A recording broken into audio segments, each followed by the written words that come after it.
মাঝরাতে বাড়ি ফিরছিলেন সুলাইমান সাহেব। তিনি গ্রামের কাঁচা রাস্তা ধরে হেঁটে বাড়ি ফিরছিলেন।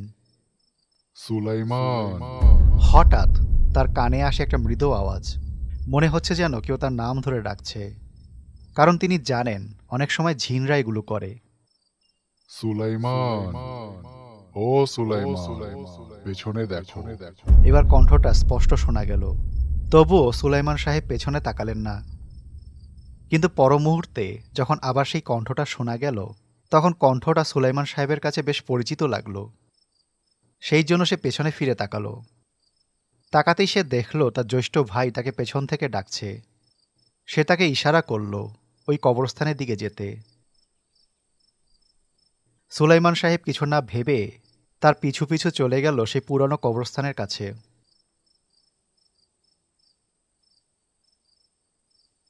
কবরস্থানের কাছে পৌঁছাতেই তার মনে পড়ে গেল আজ থেকে ৬ বছর আগে তার বড় ভাই মারা গেছে। এবার সুলাইমান সাহেব ভয় পেয়ে গেলেন।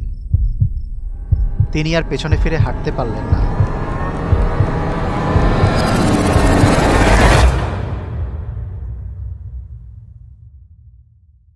পরের দিন সকালে সুলাইমান সাহেবের কাটাছেঁড়া লাশ পাওয়া গেল, ঠিক তার বড় ভাইয়ের কবরের পাশে।